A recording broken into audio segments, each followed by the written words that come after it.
What's up, guys? My name's Sean. You're watching Trigger Finger TV. I got a couple of comments on a video I posted wanting a build breakdown on this gun. It's a 300 blackout with a suppressor. We're shooting some subsonics out of it. Try it out here. 25 yards.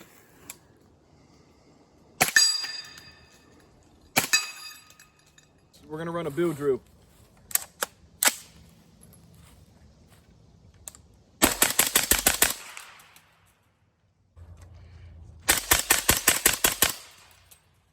Mozambique to the chest, one to the head. Okay. Ooh.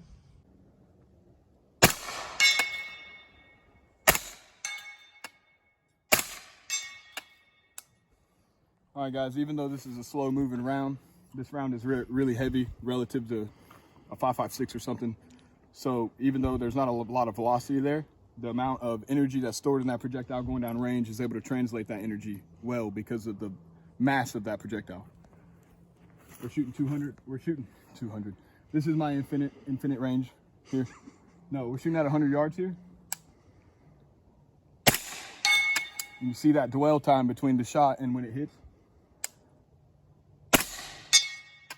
Brother. Anyway. Okay, well, we pulled some. But I'm sitting here, I'm able to shoot, no ear protection. My ears aren't ringing. This thing's nice. If you got neighbors.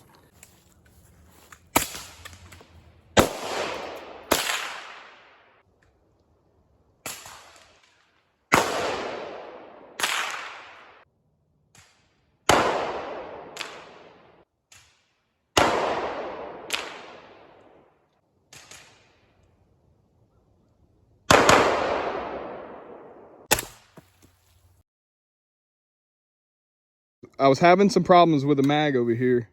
My boy here, Brandon, he's gunsmith. He pointed out this here. So this is a not anti-tilt. See how these are coming down? This one can hold square all the way down. You can't tilt that out the way. Go ahead and tell him what's going on there, Brandon. So these older school surplus GI mags. Let's see, this one was made in 2002. No idea on this guy, but he's beat the shit. You saw I believe it was the black followers first, and even though this one isn't sticking, it's got a lot of tilt there. And usually that's fine, but I have no experience with surplus mags and 300 blackout, and these two mags seem to be causing some issues.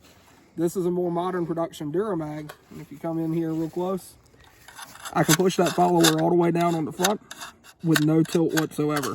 The old green ones I've noticed are really bad for hanging up.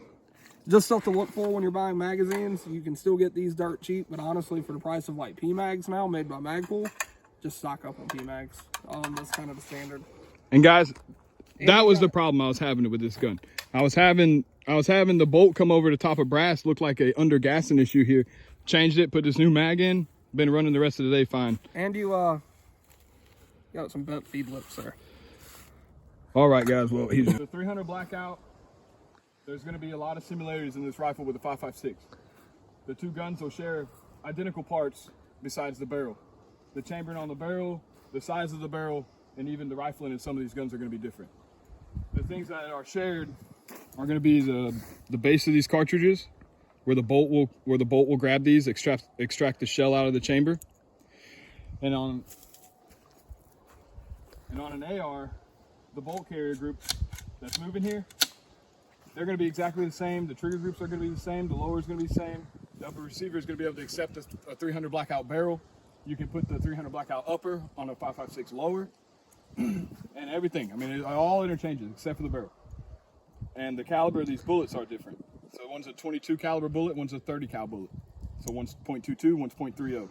This is anywhere from 130 grain to 220 grain, whether it's a supersonic or a high velocity or a subsonic. The higher grains are usually going to be a slower bullet. The subsonics are about 220, 230 grains is what I'm usually shooting.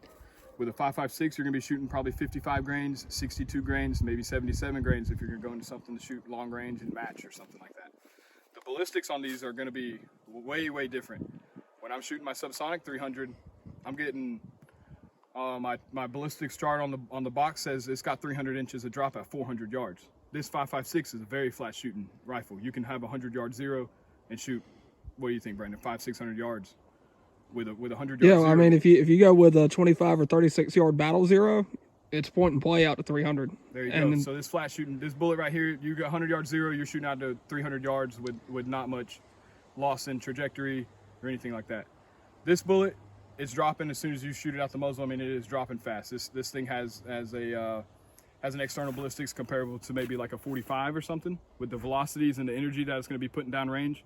This doesn't weigh as much, but you're getting so much velocity out of this bullet. The temporary wound cavity and all that stuff that this will create is where a lot of the terminal ballistics of this round comes out. This round isn't going to have the same terminal ballistics. Something to think about if you're going to go into a 300 blackout gun. Okay guys, I got the camera set up here on the table. I'm going to try to show this to you the best that I can. What I have in my hand here is the normal bolt carrier group and bolt out of the 300. This bolt carrier and bolt's the same for 5.56 and 223. 223 and 5.56 are the same thing. What am I talking about? 300 and 5.56. This is a 5.56. It can fit on that bolt. It's locked in. The same neck. This is 300. The rim of that case is the same. Fits inside of the bolt face.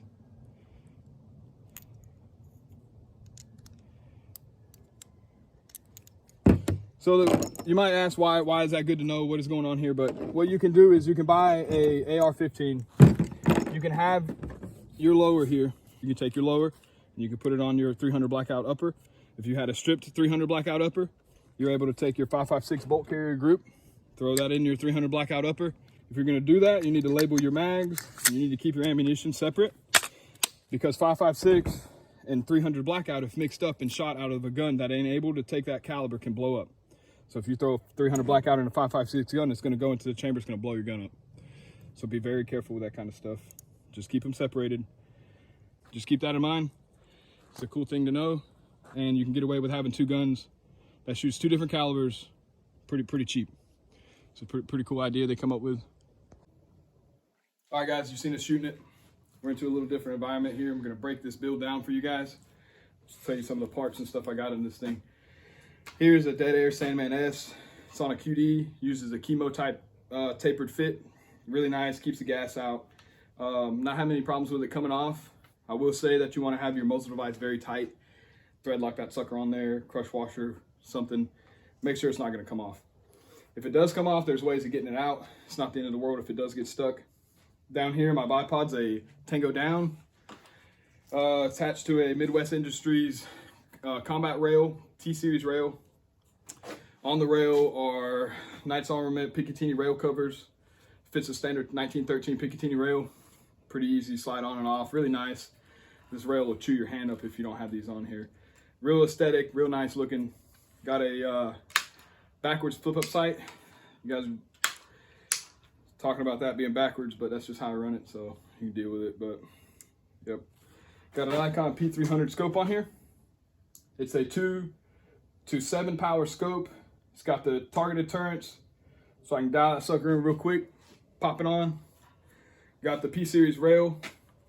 I got a CTR stock. It's a compact type restrictive Magpul stock, QDs on both sides.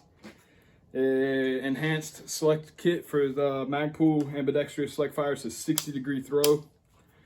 Inside the gun, we're working with a Spikes bolt carrier and a bolt, a Raptor radial charging handle here, and a Fab Arms grip.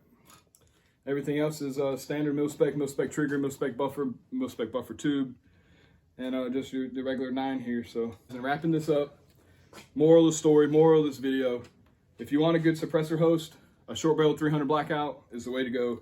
If you got any questions, anything you want us to do, anything you want to see us do, anything you want to see us shoot, anything like that, comment below. And thank you guys for watching this far if you've seen it. Thank you. Just past 3,000 subscribers. I wanted to do this for 1,000. It's not going to make it an every time thing, but you only pass 1,000 one time. Thank you guys. If you're watching this at the end of the video, hit that subscribe if you like the video. Helps us out a lot. Thank you guys again. Oh no.